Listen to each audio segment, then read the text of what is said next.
നമസ്കാരം എല്ലാവർക്കും. അപ്പോൾ ഇന്ന് ഞാൻ സംസാരിക്കാൻ പോകുന്നത് വളരെ പ്രധാനപ്പെട്ട ഒരു വിഷയമാണ്. KSFE റിലേറ്റഡ് ആയിട്ട് തന്നെയാണ്. അതായത് കഴിഞ്ഞ 1-2 വീഡിയോ ആയിട്ട് ഞാൻ ചെയ്യുന്ന ഒരു കാര്യമാണ് പ്രോഗ്രസ് റിപ്പോർട്ട്. അതായത് ഓരോ ചിട്ടി കാലാവധി കഴിയുന്ന സമയത്ത് ആ ചിട്ടി എത്രാം മാസമാണ് ലേലം തുടങ്ങിയത്, എത്ര രൂപ നമുക്ക് ലേലക്കിഴിവ് ലഭിച്ചു എന്നുള്ള കാര്യങ്ങളുടെ ഒരു കംപ്ലീറ്റ് ആയിട്ടുള്ള ഒരു കാര്യങ്ങളാണ്. അപ്പോൾ ഇന്ന് ഞാൻ നിങ്ങളുടെ മുമ്പിൽ സംസാരിക്കുന്നത് 5000 മാസത്തെ 5 ലക്ഷം രൂപയുടെ ചിട്ടിയാണ്. അതെ, 8 കൊല്ലവും 4 മാസം കാലാവധിയുള്ള 5000 മാസം. ഈ 5000 മാസം ഓൾറെഡി ഞാൻ വീഡിയോയിൽ പറഞ്ഞിട്ടുള്ളത് പോലെ അതൊരു ലോങ് ടേം ചിട്ടിയാണ്. അതായത് പെട്ടെന്ന് ഫണ്ട് റൈസ് ചെയ്യാൻ പറ്റുന്ന ഒരു ചിട്ടിയല്ല. അതായത് വളരെ പെർഫെക്റ്റ് ആയിട്ട് പ്ലാൻ ചെയ്യുന്നവർക്ക്, ഫിനാൻഷ്യൽ പ്ലാൻ ചെയ്യുന്നവർക്ക് ചേരാൻ പറ്റിയ ചിട്ടികളാണ് 100 മാസത്തെ ചിട്ടികൾ.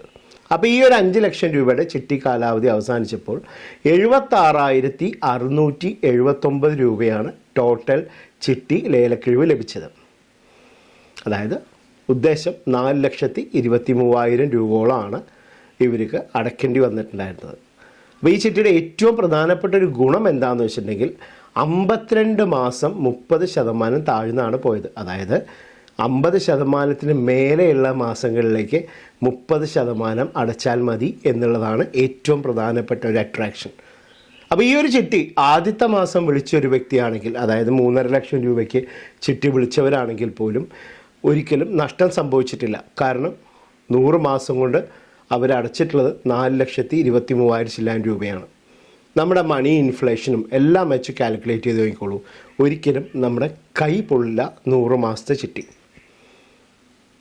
അപ്പോൾ ഈ ഒരു ചിട്ടി ഞാൻ പറഞ്ഞു 52 മാസം വരെ 30% താഴ്ന്നു പോയി. അതിനുശേഷം മാത്രമാണ് ചിട്ടി ലേലം തുടങ്ങിയത്. പിന്നെ ഒരു 3,75,000, 380 ആ രീതിയിലാണ് ഈ ഒരു ചിട്ടി ഓപ്ഷൻ ചെയ്ത് പോയിട്ടുള്ളത്. അപ്പോൾ ആദ്യം കിട്ടുന്ന ലേലക്കിഴിവാണ് ഈ ഒരു ചിട്ടികളിലെ ഏറ്റവും വലിയൊരു പ്രോഫിറ്റ്. അപ്പോൾ ഈ ഒരു 100 മാസത്തെ ചിട്ടി ചേരണവർ വളരെ ശ്രദ്ധിച്ച് ഫോക്കസ്ഡ് ആയിട്ട് ചേരുക.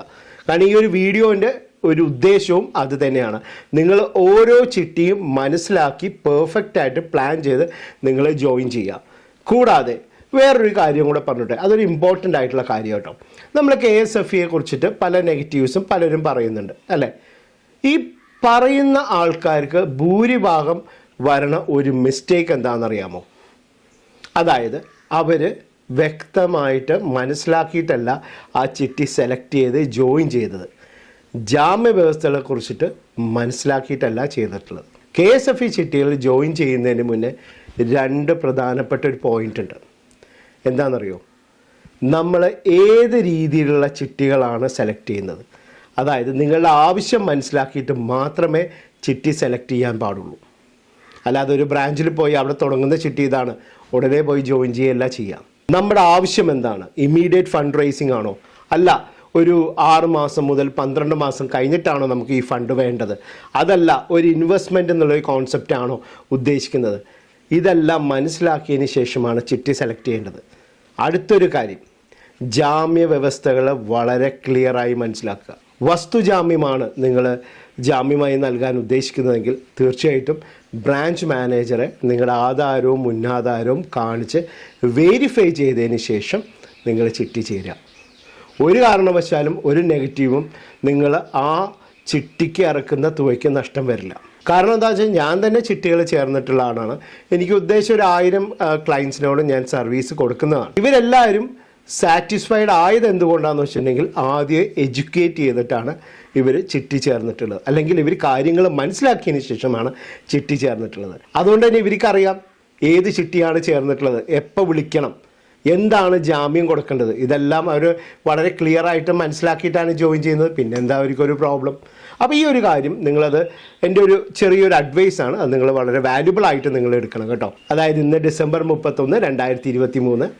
എത്ര പെട്ടെന്നല്ല ഒരു വർഷമൊക്കെ നമ്മുടെ മുമ്പിലൂടെ പോകുന്നത്. 2024 വളരെ നല്ല രീതിയിൽ നിങ്ങൾക്ക് ഫണ്ട് മാനേജ് ചെയ്ത് കടങ്ങളെല്ലാം കുറച്ച്, അല്ലെങ്കിൽ കടങ്ങളില്ലാതെ കുടുംബസമേതം സന്തോഷമായി ജീവിക്കാനായിട്ട് സാധിക്കട്ടെ. എല്ലാവർക്കും എൻ്റെയും എൻ്റെ കുടുംബത്തിൻ്റെയും പുതുവത്സരാശംസകൾ.